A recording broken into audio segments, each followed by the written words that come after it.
Udah mulai tuh. Oke. Welcome to file 21. Kalau ada orang yang mengucapkan atau menuliskan kalimat horor Takokak 1948, rasanya sebagian di antara kita tidak akan mengetahuinya. Peristiwa horor Takokak 1948 ini termasuk sebuah peristiwa sejarah memilukan yang terlupakan. Betapa brutalnya Belanda saat itu membantai para pejuang, mereka sebut Republikan, dan juga membantai penduduk kampung Takokak Cianjur. Melihat angka tahunnya 1948, itu berarti pasca kemerdekaan Republik Indonesia.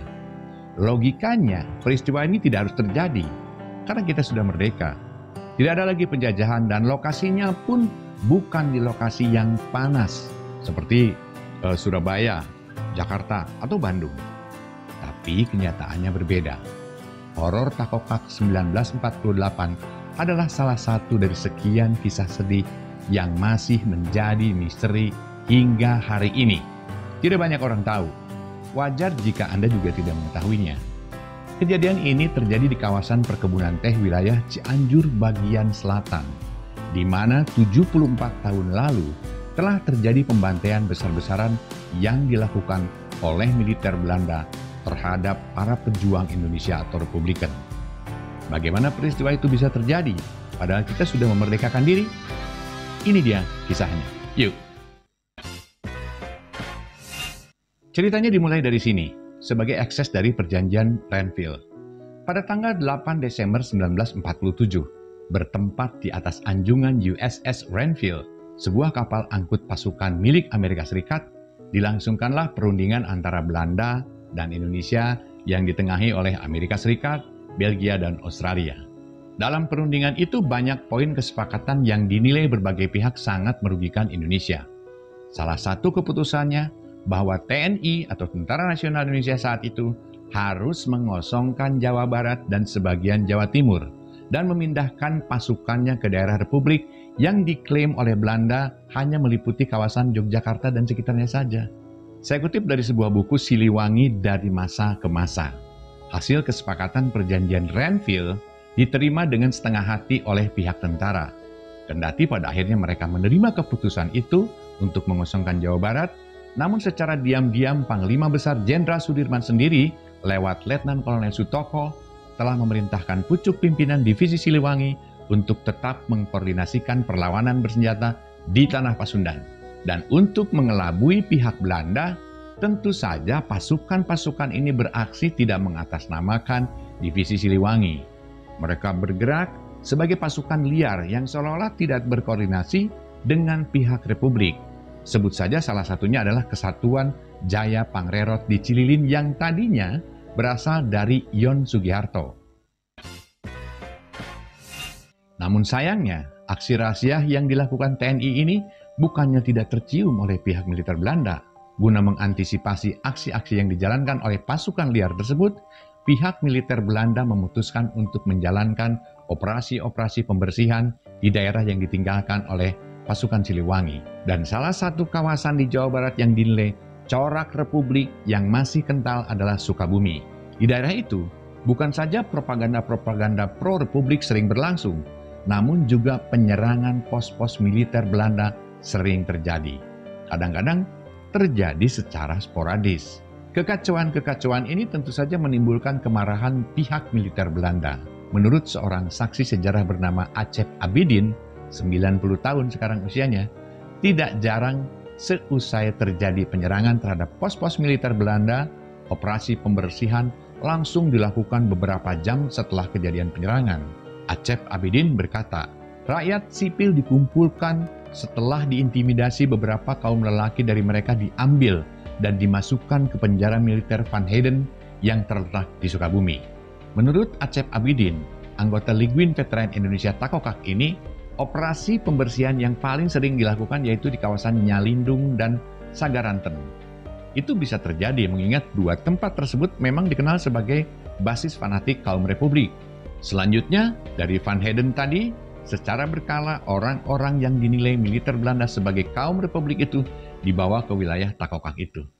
Takokak adalah nama satu kawasan yang terletak kira-kira 75 km ke arah selatan Cianjur. Sejak zaman Hindia Belanda, kawasan yang berbatasan langsung dengan wilayah Sukabumi itu merupakan daerah perkebunan teh yang memiliki kontur pegunungan serta dipenuhi oleh hutan-hutan dan jurang. Seorang mantan gerilyawan di Sukabumi, Yusuf Supardi, sekarang berusia 92 tahun, mengakui bahwa saat itu nama Takokak sebagai tempat eksekusi mati kaum Republik sudah menjadi rahasia umum di kalangan masyarakat Sukabumi dan Cianjur. Jadi kalau ada orang Sukabumi atau orang Cianjur dibawa oleh tentara Belanda ke sana, ya jangan berharap dia bisa pulang ke rumah. Ujar lelaki sepuh yang meniti karir militernya dari Laskar Rakyat tersebut. Bersama sejumlah kawan bergerilyanya, Yusuf pernah ditugaskan oleh sang komandan untuk mengambil sejumlah mayat korban eksekusi di Takokak. Semua jasad yang ditemukan, tangannya masih dililiti tali yang terbuat dari daun nanas gunung. Yang paling menyedihkan, ujar Yusuf, tubuh mereka yang sudah mengembung itu dihiasi luka tembak sebesar buah duku di tengkuk masing-masing. Saya pastikan mereka tewas karena tembakan jarak dekat langsung ke mulut, katanya.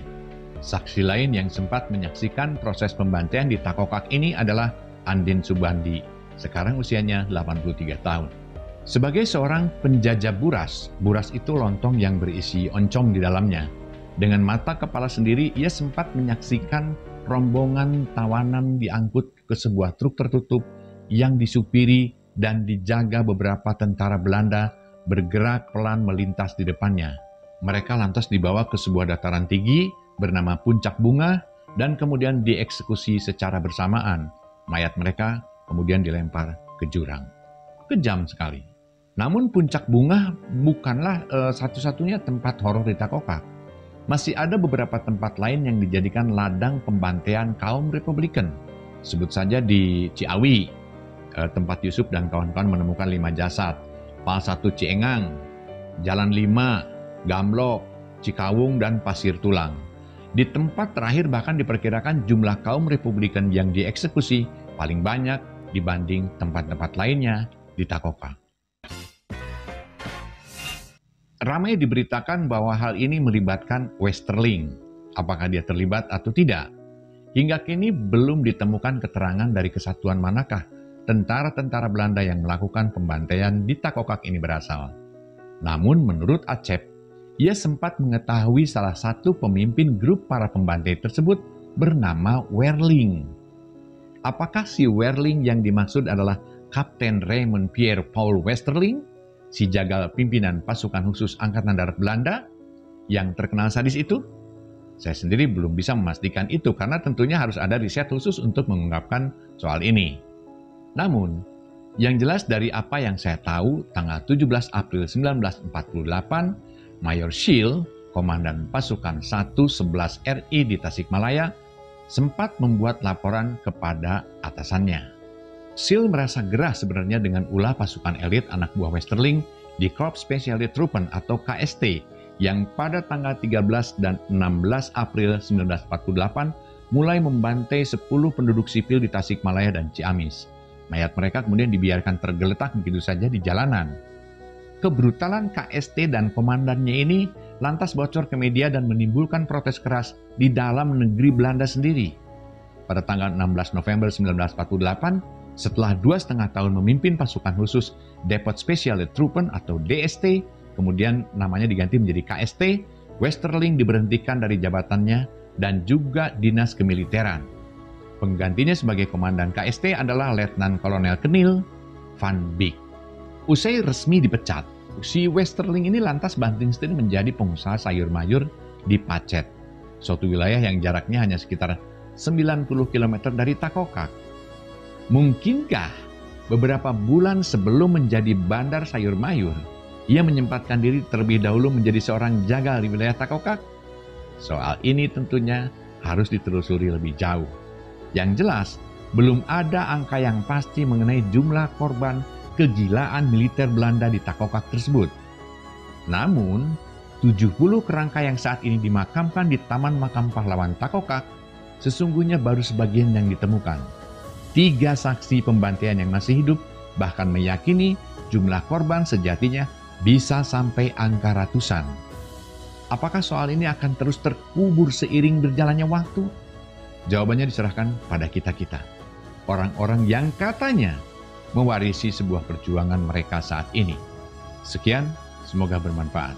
Nantikan kisah-kisah, cerita-cerita, artikel-artikel, dan video-video di File 21. Salam.